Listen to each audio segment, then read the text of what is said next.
Let's go back to the old gym, will you? Let's get some blood and sweat and tears around here. Can we do that? Blood, sweat, and tears. It's one of our many English idioms about hard work. While none of our idioms can express what it must have taken to build the Great Pyramids, the importance of hard work shows through in the number of English idioms about it. So here are 25 English idioms about hard work and determination. Number 1, work like a dog. To work like a dog is to work long hours doing hard physical labor or doing menial work. Example, I work like a dog all day. The least you could do is clean up your messes. Number 2, work your hardest. To work one's hardest means to work hard and do the best you can do, especially to complete some task. This expression is often used with a verb in the infinitive form. For example, I've been working my hardest to renovate the house so we can live in it. Here's another example. John's been working his hardest to get into college. I hope he gets the school he wants. Number 3, work one's butt off. To work your butt off is to work very hard and exhaust yourself. It's also used as work your ass off or work your tail off. This idiom can also be used in the form of work someone's butt off. Example, I worked my butt off today. I need a hot shower and a good meal. Number 4, to work your fingers to the bone. To work one's fingers to the bone means to work extremely hard for a prolonged period of time. This idiom usually refers to working with one's hands, especially cleaning and housework, but not exclusively. Example, my mother worked her fingers to the bone to support 3 hungry sons. Number 5, burn the midnight oil. To burn the midnight oil means to work very late, past the end of the regular workday, and late into the night, especially to study or to work very hard. Example, when I was in college, most students were busy partying while I was busy burning the midnight oil. Number 6, keep your nose to the grindstone. To keep one's nose to the grindstone is to work very hard without stopping, to work with dedication. Example, you've got to keep your nose to the grindstone if you want to be able to retire early. Number 7, based on keep your nose to the grindstone is back to the grindstone. It means to return back to working hard. Example, that was a much-needed vacation. Now it's back to the grindstone. Another more tongue-in-cheek version of this expression is back to the salt mines. It implies returning to work, but with some reluctance. Well, the weekend just flew by. I guess it's back to the salt mines. Number 8, burn the candle at both ends. To burn the candle at both ends means to work from early in the morning until late at night, to overextend yourself, to overwork yourself by doing too many things at once. Example, no wonder you're sick. You've been burning the candle at both ends too long.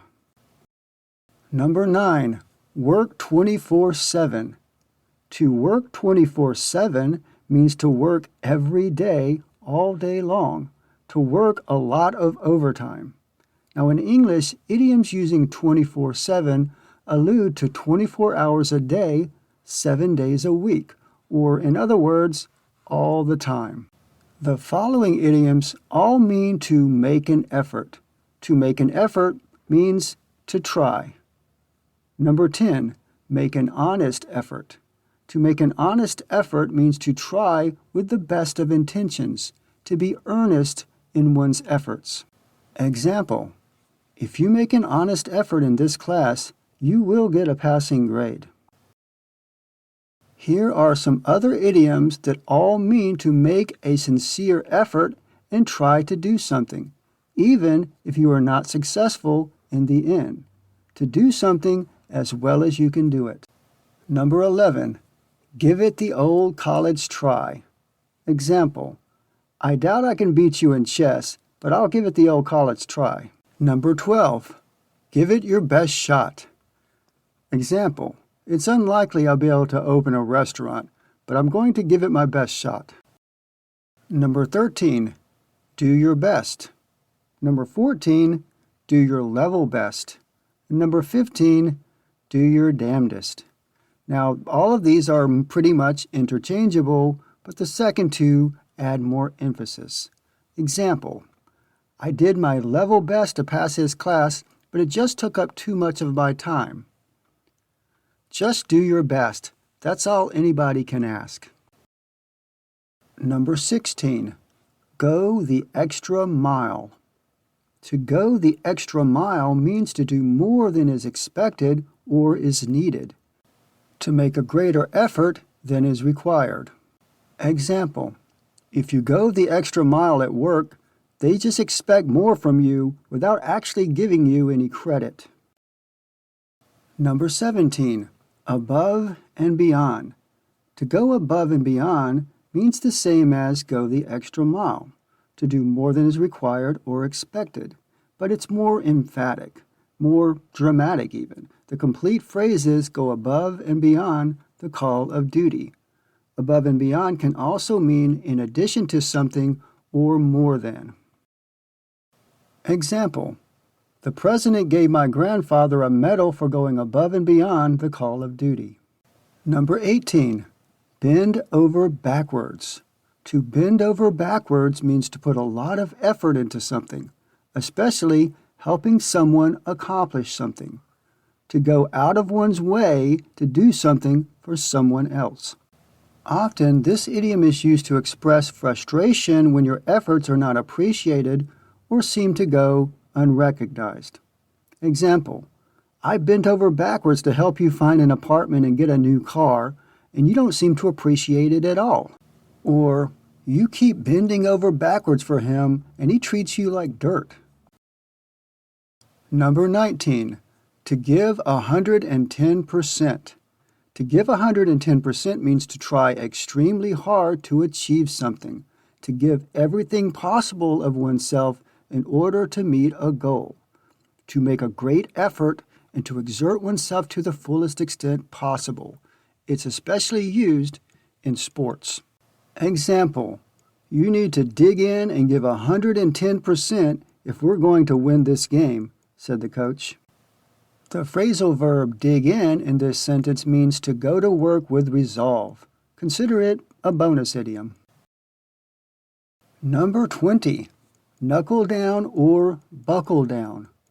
To knuckle down or buckle down means to focus or refocus on a task, to start working hard or get busy doing something, to apply yourself seriously to a task. This expression often refers to studying. Example, I haven't started my paper yet. Well, you'll just have to knuckle down and get it done. Number 21. Get cracking. To get cracking is similar to knuckle down or buckle down. It means to start doing something immediately or quickly. This idiom often implies some sort of deadline or a short time left to complete something. Example, you'd better get cracking if you don't want to work through the entire weekend. Number 22. Roll up one's sleeves. To roll up your sleeves means literally to fold up the ends of your shirt sleeves to make them shorter. Figuratively, to roll up one's sleeves means to prepare for hard work, to get ready to do something that is difficult or demanding. Example, I don't know how we're ever going to clean up this garage. Let's just roll up our sleeves and get to it. Number 23. Be snowed under. To be snowed under means to be overwhelmed with work or responsibilities, to have too much to do, to have more things to do than you feel you're able to deal with. The allusion in this idiom is to being buried under snow, or even an avalanche. Example, I can't go to lunch with you tomorrow. I'm completely snowed under at work. 24. Jump through hoops. To jump through hoops means to do just about anything to please someone or to achieve an objective. To have to go through a very elaborate and complicated set of steps to get what you want.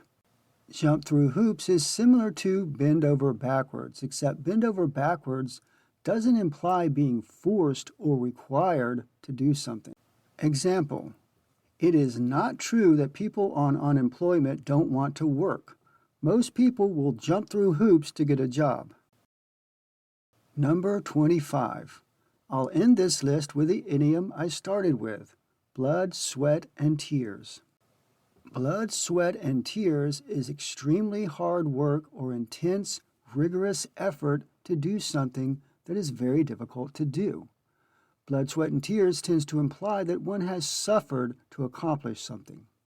We use this idiom as a noun and often say, put blood, sweat, and tears into something, or give blood, sweat, and tears. And a more dramatic use is, pour your blood, sweat, and tears into something. You can also say that something is going to take or require blood, sweat, and tears. Example, if we're going to win the championship this year, it's going to take blood, sweat, and tears. This idiom is not original to Winston Churchill, but he most definitely popularized it and brought it into the mainstream. When he became Prime Minister in 1940, he said, I have nothing to offer but blood, toil, tears, and sweat. Churchill subsequently used the phrase several times in other wartime speeches. Today, we drop the word toil from the expression.